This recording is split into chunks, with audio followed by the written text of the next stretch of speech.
تمكين النشء ومقاومة الفساد في حياتهم اليومية والوقوف ضد أي فكر تطرفي وعدم الانسياق وراء الأفكار الهدامة. بيقام عدد من الأنشطة والفعاليات من ضمنها برنامج سفراء ضد الفساد. عشان نعرف تفاصيل أكثر حول هذا البرنامج واللي بيتم في عدد كبير من المحافظات، بيسعدنا يكون معانا من خلال اتصال تليفوني أستاذ محمد فتحي، وكيل وزارة الشباب والرياضة محافظة جنوب سيناء. أهلا بحضرتك. اهلا وسهلا استاذ نوع، واهلا بكل اللي بيسمعونا وبيشاهدونا. نتعرف أكتر حول الأنشطة المختلفة وخاصة هذا البرنامج اللي بنتكلم فيه على سفراء ضد الفساد. والله يا فندم، هي الفكره في حد ذاتها فكره ممتازه، ان اللي ينقل الخبرات وينقل المردود اللي احنا محتاجينه يبقى من الشباب نفسهم اللي هم بيتعاملوا مع الفئه العمريه المستهدفه. نعم. احنا عندنا الفئه العمريه المستهدفه من 14 ل 18 سنه.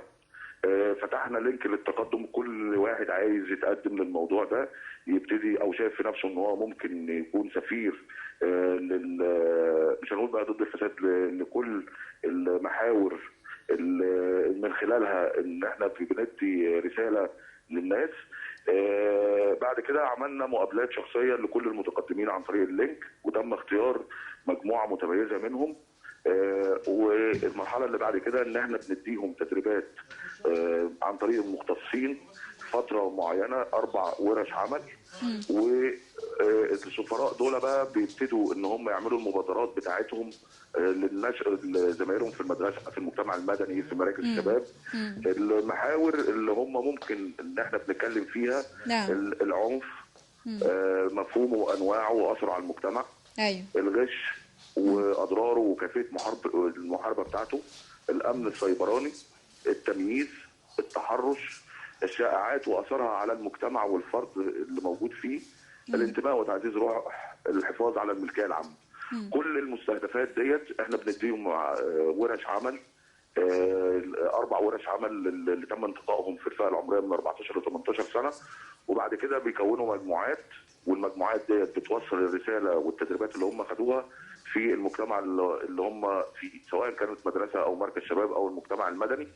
والمرحله الاخيره بنعمل زي تقييم عن طريق المختصين في البرنامج ده للمبادرات اللي هم نفذوها وعملوها، وبنطلع المتميزين منهم المردود بقى اللي هو وصل او اللي هم وصلوه للمجتمعات اللي هم فيها. طيب نعرف من حضرتك يعني القياس ده بيكون ازاي بالنسبة لما تم تنفيذه؟ طبعا القياس ده بيبقى عن طريق مبادرات هم الولاد بيعملوها في المجتمعات بتاعتهم، وبنشوف قياس الاثر ده عن طريق مختصين دكاتره الجامعه، وبنشوف اليات بقى المبادرات اللي هم نفذوها، وهل تم تحقيق الاهداف اللي هم كانوا اتدربوا عليها ولا لا، ونشوف المخرج اللي تم من خلال المبادرات اللي هم نفذوها على ارض الواقع. طيب عارف يعني الاعداد يا فندم بتبقى في اعداد معينة بتقبلوا بيها ولا العدد مفتوح؟ مبدئيا احنا بنبتدي نختار 30، يعني احنا فاتحين اللينك لكل الناس. بعد كده بيتم مقابلات شخصيه، وبنختار يعني اكتر 30 او احسن 30 من المتقدمين في المحافظه.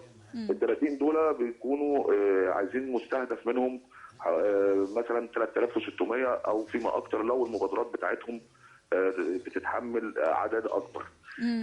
الفكره نفسها ان احنا بنوصل المعلومه وبنوصل الهدف اللي احنا كنا بنتكلم فيه، المحاور اللي كنا بنتكلم فيها. أيوة. عن طريق الولاد نفسهم لاقرانهم اللي موجودين في المجتمع. يعني دايما بيكون ده تأثيره أكبر من إن حد كبير أو متخصص بصورة ما هو اللي يوجه الكلام للسن والمرحلة دي، وخاصة مرحلة أو سن من 14 ل 18. يعني بنقول إنه بيبقى عنده شوية حساسية من أي فكرة توجيه، أو هي مرحلة أو فترة المراهقة تقريبا يعني.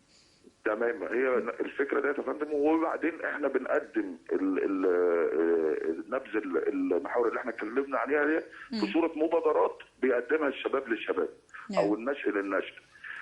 مردود الموضوع ده بيبقى اكبر كتير جدا من التوجيه المباشر عن طريق الندوات او الدورات التدريبيه، لان اللي بينفذ الموضوع ده عارف حضرتك لما نقول مثلا واحد صاحبي هو اللي بيعمل يقول المبادره، لي. وانا بشترك في المبادره اللي هو اه، بيعملها زميلي اللي في نفس السن. ال- بالتأكيد. الطفل. الفتيات ونصيبهم من هذه المبادرة، ويعني احنا عارفين طبيعة الحياة وسينا، وهل اختلفت وبقي في فرصة للفتيات ان هم يشاركوا في أنشطة زي كده؟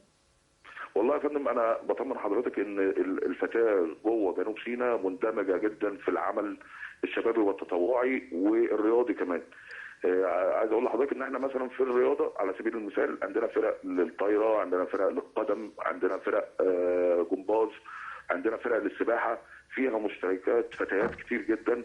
وده نعم. اللي احنا قدرنا ان احنا نوصله لاولادنا، الانخراط في المجتمع والانخراط في الانشطه المختلفه. تمام. عندنا دلوقتي في الفتاه الثانويه مثلا في منهم دكاتره، في منهم مهندسين، في منهم في العمل مم. المجتمعي.